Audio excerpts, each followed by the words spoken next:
Shalom. Aujourd'hui, lundi 15 septembre 2025, nous sommes à notre rendez-vous des réunions des femmes sages. Alors, avant de commencer, nous allons d'abord rendre grâce à notre Dieu. Prions le Seigneur. Père, nous te bénissons, nous te rendons grâce, toi qui as permis que nous soyons rassemblés dans ce lieu. Père éternel, tu nous as choisis d'être les compagnons des hommes. Oh mon Dieu, mon roi, nous sommes à notre réunion. Père, viens nous assister. Père, nous avons besoin de toi. Père éternel, nous te bénissons, nous te rendons grâce pour tous tes bienfaits. Toi, le Dieu d'amour, le Dieu de bonté. Père éternel, assiste-nous.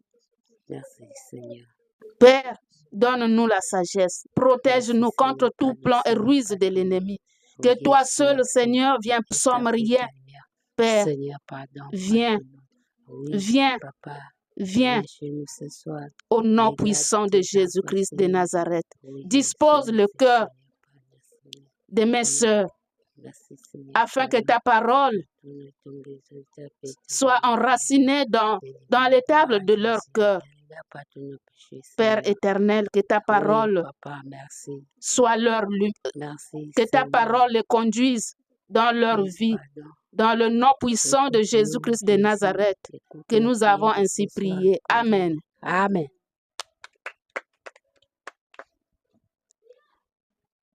Le thème de notre réunion, c'est le choix du conjoint. Alléluia. Amen. Le sous-thème, c'est le mariage réussi d'une femme chrétienne.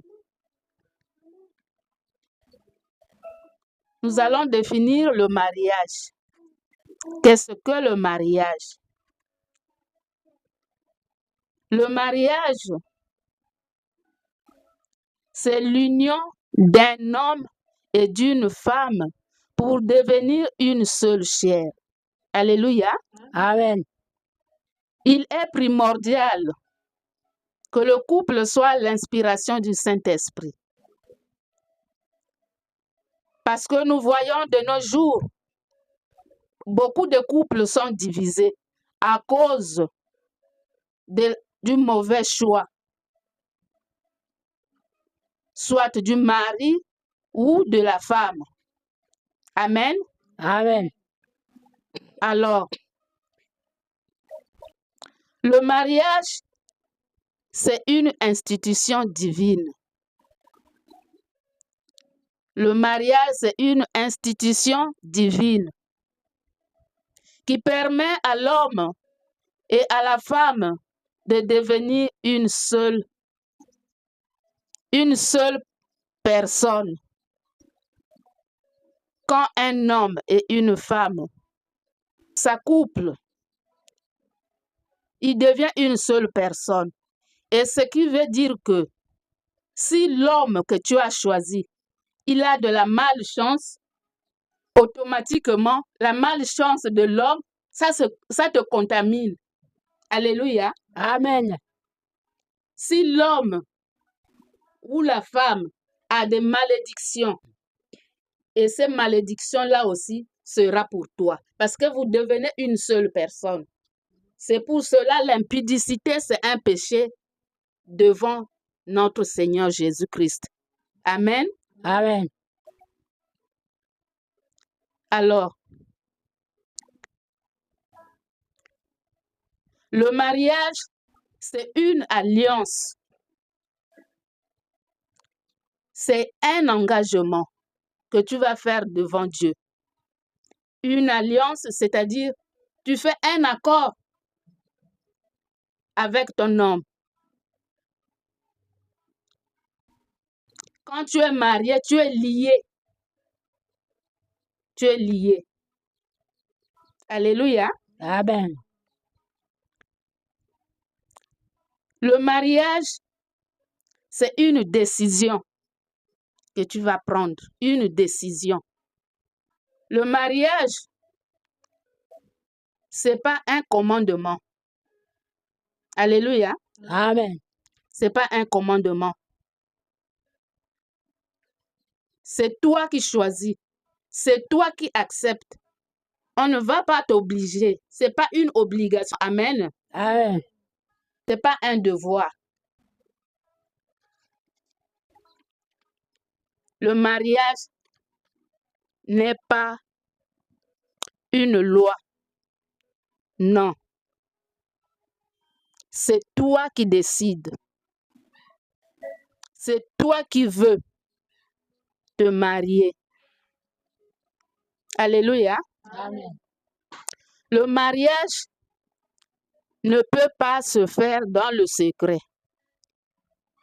Parce que beaucoup de coutumes, par exemple, si sa fille a beaucoup étudié et par rapport à l'homme qui n'a pas beaucoup étudié ou bien l'homme n'a pas beaucoup de moyens, parfois les parents s'opposent. Et si les parents s'opposent et que les deux se sont entendus qu'on va se marier, parfois d'autres cherchent à faire le mariage dans le secret.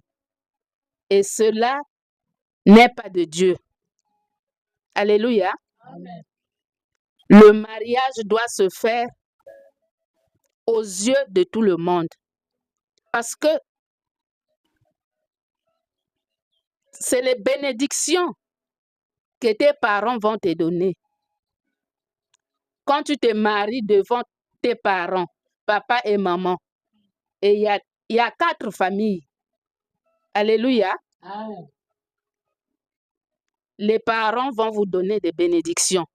Et si vous faites ça en cachette, vous aurez des bénédictions où? Amen. Donc, le mariage ne se fait pas en cachette. Le mariage, c'est publiquement, devant les parents. Et le mariage, nous les chrétiens, ça doit se faire dans la saine doctrine. Alléluia. Amen. Tu ne peux pas... Toi, tu es déjà renouvelé. Tu es une femme renouvelée. Alors, mes sœurs, c'est maintenant. Alléluia. Amen. C'est maintenant qu'il faut prendre des bonnes décisions afin que demain, tu ne regrettes pas. Alléluia. Alors, je vais passer la parole à la servante Odile. Si elle a quelque chose à dire. Alléluia. Amen.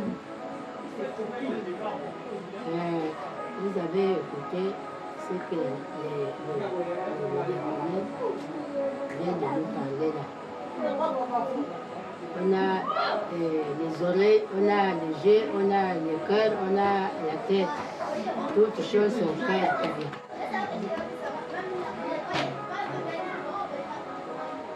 Le mariage, c'est pas la mise en œuvre. Vous-même, vous comprenez comment elle dit le mariage. C'est pas la mise en œuvre. Avant de lui montrer d'abord tes cuisses, pense d'abord à la parole. Amen. Avant tout, c'est la parole. C'est pas comme avant, nous, on partait au mariage, les yeux fermés. Tu ne connais pas le mari, tu ne connais pas la maison là où tu dois aller. Mais au jour d'aujourd'hui, là, c'est maintenant la parole de Dieu qui doit nous diriger. Amen. Avec le mariage. Amen. Alléluia. Amen. Mes enfants, mes soeurs, écoutez bien la parole pour que vous marchiez bien. Amen. Ne faites pas partir de bout à la route ou comme la cogneuse a parlé dimanche là, vous avez écouté. Vous, les jeunes filles d'aujourd'hui, si vous trouvez un homme de Gaulle, toi, tu te paniques maintenant. Tu es un homme, il n'y a pas la maman, il n'y a pas le père. Tu te engages toi-même que c'est mon mari. Non! Consulte d'abord à Dieu. C'est Dieu qui doit te donner le mari là. Sans Dieu. Mes sœurs, il n'y a pas le mariage. Prions Dieu. La route qui est bien, c'est la route de Dieu. Amen. Ne partez pas debout. Sur la route, c'est pas bon. Restez à l'église. L'église maison. Amen. Tu ne manges pas où Dieu est là. Amen. Si vous oubliez la route de Dieu, devant vous, maman et papa, c'est zéro. Le mariage est là, c'est Dieu qui donne. L'argent est là, c'est Dieu qui donne. Sans Dieu devant vous, zéro. Si vous ramassez le mari debout, c'est sur la route. C'est le feu. Vous allez vous brûler là-bas. On nous parle souvent. La parole est là. On écoute. Mais ce que vous cherchez, on ne sait pas. Restez tranquille. Écoutez la parole de Dieu. Toute chose doit arriver derrière